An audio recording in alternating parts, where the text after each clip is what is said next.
आरक्षण था? मना कर दीजिए कि नहीं था? मना करिए कि हम गलत बोल रहे हैं। मान्यवर मंत्री जी ने कहा 1 करोड़ सुझाव आया।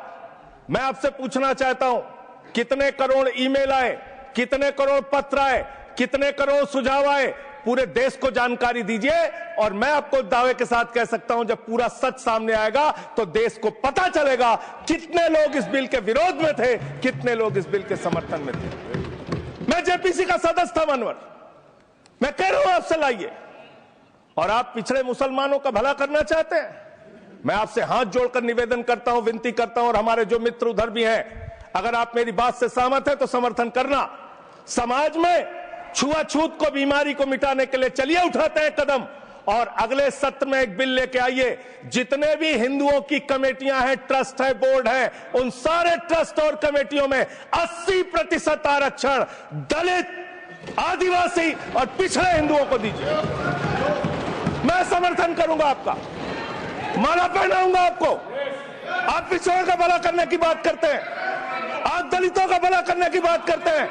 आपकी मातृ संस्था आरएसएस 100 साल तक आपने एक भी दलित, पिछड़ा और आदिवासी, एक भी महिला को आज तक आरएसएस का प्रमुख नहीं बनाया।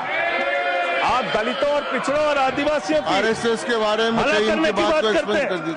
माननीय इस बिल में क्या लिखा है? आप जो भी बातें इस विधेयक के अलावा बोलेंगे उन सबको मैं एक्सप्लेन करूंगा। ये सच नहीं है क्या ये सच नहीं है? सर मेरा टाइम रोका जाए।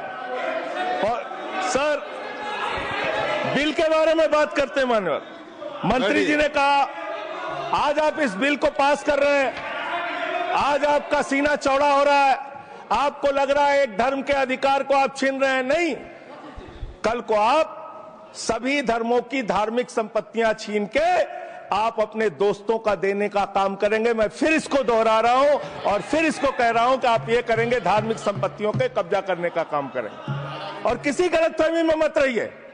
आपको लोकसभा के चुनाव में मात्र 36% वोट मिला है। इस देश की 64% आबादी आज भी आपके खिलाफ है, आज भी आपके खिलाफ खड़ी है। किसी गलतफहमी में मत रहिए।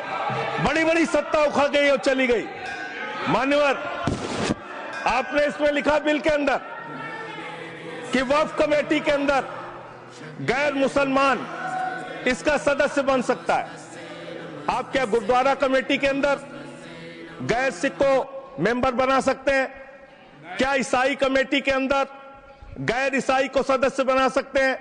क्या बौद्धों की कमेटी के अंदर गैर बौद्ध को, क्या जैनों की कमेटी के अंदर गैर जैन को आप मेंबर बना सकते हैं? और इतना ही नहीं, क्या आप हिंदुओं के ट्रस्ट में, मंदिर के ट्रस्ट में आप क्या गैर हिंदू को मेंबर बना सकते हैं? नहीं बना सकते, नहीं बना सकते। आप एक झूठ फैला रहे हैं देश भर में, देश भर में झूठ फैला रहे हैं। आप कह रहे हैं ये मैं पढ़ रहा हूं राम मंदिर का, सर, राम मंदिर ट्रस्ट। झूठ शब्द असंसदीय है, जो असंसदीय शब्द उनको निकालते जाइए। सत्य से परे, सत्य से परे। सर ये प्रभु श्री राम के मंदिर का ट्रस्ट, मैं इसका समर्थन करता हूं। नहीं, आप सर मैं इसका समर्थन कर रहा हूं। ये सब्जेक्ट नहीं है सर, समर्थन कर रहा हूं। सुन तो लीजिए, आप कहे से नहीं सुनूंगा। डिस्ट्रिक्ट मजिस्ट्रेट प्रोसीडिंग में नहीं आएगा। सर मेरी बात तो बिल्कुल नहीं आएगा। सर मेरी बात सुन लीजिए।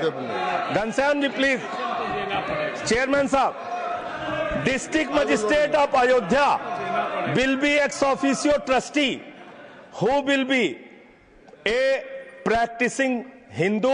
If the DM is not Hindu, then additional district magistrate will be an ex officio member of the trust. हम इसका समर्थन करते हैं। सर हिंदू धर्म के ट्रस्ट में हिंदू को मेंबर होना चाहिए, आपने लिखा, हम इसका समर्थन करते हैं। लेकिन आप दूसरे धर्मों के ऊपर कह रहे हैं। कल को आप गुरुद्वारा कमेटियों में कहेंगे सिख नहीं, दूसरे धर्म के लोग इसमें आएंगे। कल को आप जैन कमेटियों में घुसड़ेंगे, बौद्धों की कमेटियों में घुसड़ेंगे। ये बात गलत है, ये पूरी तरीके से गलत है। और आज पूरे देश को आप बताइए, मान्यवर, पूरे देश को आप बताइए, 2009 में आपने अपना घोषणा पत्र जारी किया था, मैनिफेस्टो। ये मैनिफेस्टो आपका लेके आया हूं, ये तो आपका डॉक्यूमेंट है, मेरे घर नहीं बना। इस मैनिफेस्टो में लिखा है इन्होंने कि 2009 के मैनिफेस्टो में